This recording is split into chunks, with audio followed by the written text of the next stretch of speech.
Hello, my name is Tanya Clark. I'm one of the team leaders at North Carolina Housing Finance Agency. Today we're going to be talking about the annual owner certification process and the rental compliance reporting system. First, I want to start off by making you aware that the annual owner certification is due to the agency by February the 10th of each year. Depending on your funding source will depend on how many questions you will have to complete for your annual owner certification. I also want to make you aware that there are several things that need to happen prior to the submission of the annual owner certification. The annual owner certification can be found in the rental compliance reporting system under the AOC tab. This tab will appear in the rental compliance reporting system at the end of each year around December and will disappear from your listing, your tab listing, once all of the annual owner certifications have been completed. So let's get started. You'll first want to go in and see what properties within your portfolio require an annual owner certification. The next step is to ensure that all residential information has been entered into the rental compliance reporting system for that year. So what I recommend to a lot of our properties is that you actually go into the property and you can start by clicking the agency project number. It will take you to the summary screen. You'll come to the property menu and come down to the property activity report. There are 3 different reports that can be generated through the rental compliance reporting system.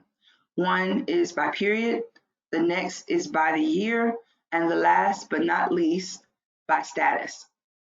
I actually recommend out of the 3 reports that you use the current project status. It shows exactly who is in the unit at present and if their information is current. If you choose to use the period, please be aware that it will only show residential information during that time frame. If you choose the year, it will only show what has been entered into the rental compliance reporting system for that year. So if you fail to upload someone's information, it will not show. So please keep that in mind. All right. So you'll select your report, and just for time's sake, I've already generated one. And this is what it looks like. It basically gives you a summary of your property, tells you the number of units in your property. And then what we're essentially looking for, if I can get this to move down, is your unit information, okay? So the very thing that you need to be checking, you need to be looking at your move-in dates. You need to look at the event date and the last cert date. This is crucial to make sure that the information in RCRS has been updated and has been put in timely. Okay. Once you've gone through your report and you know that all of your residential information has been entered for that year, we can proceed to the next step, which is the annual owner certification. So we're going to go back to our AOC tab by clicking on property list and come back up to the top and hit AOC. Okay. So for today, we're going to be looking at the Park at Klein Village. For time purposes, I've actually gone in and answered the questions. But as you can see, when you first come to the screen, you have view, which basically when you see view, it means that the process has not been started. Okay, you're at the beginning stages. For time, for the sake of time, I've actually gone in and answered several of these questions. The first thing that you want to make sure, though, is when you're completing this form that you answer the first question correctly. And that is, did the credit period start in 2019 or prior? And no buildings have been placed in service, or at least one building has been placed in service by the owner, elects the 2020 as the first year of the credit period. So when you make that determination, we found earlier that our allocation period is prior to 2019. So for us, we're going to click neither of the above. However, if no buildings have been placed in service, you would click here and hit save and proceed to the next step. Or if at least one building has been placed in service, but your owner elects to take credits in 2020, you would click here and hit save. For the sake of time, I've gone through and I've answered all of the questions, and there are 20 for this particular property. And I have completed the cert. So the next step would be to hit save. Okay. At this point, what we want to do is come over and click on AOC print. And for the sake of time, I've generated that already. This is what your cert looks like. You want to actually ensure that this is the correct year, that it's due 2020, and it has the 2/10 date on it. You want to come all the way down to the bottom, and you want to make sure that the ownership entity completes the last page in its entirety. So just having a signature is not good enough.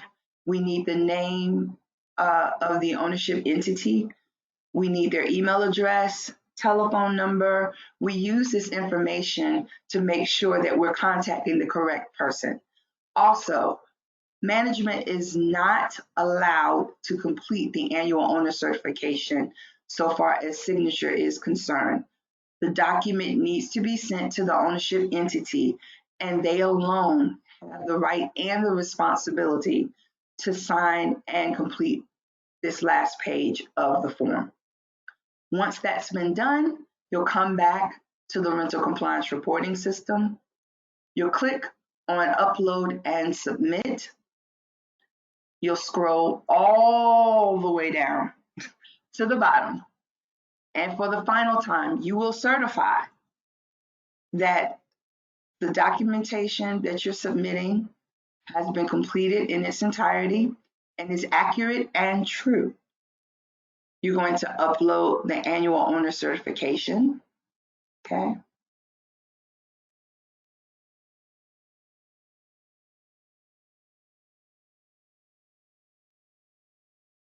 And once you upload that document, the system will give you the opportunity to view it.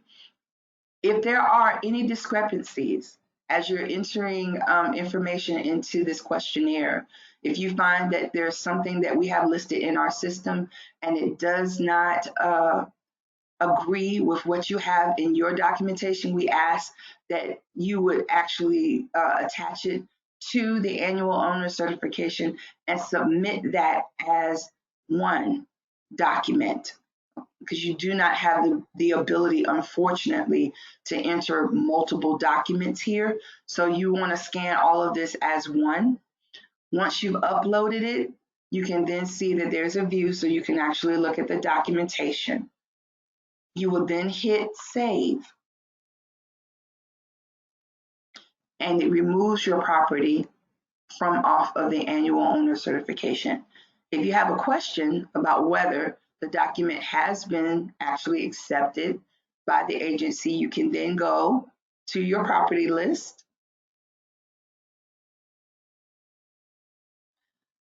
You can type in your property name here. You can click on the APN number. Click on your property menu and come down to documents.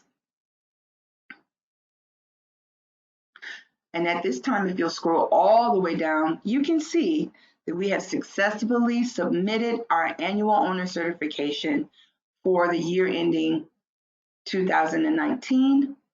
It was submitted on 7/21/20. Thank you for listening to our webinar today. If you have any questions, please feel free to give me a call. Once again, my number is Tanya Clark. I can be reached at 919-877-5665. Thank you. Have a wonderful day.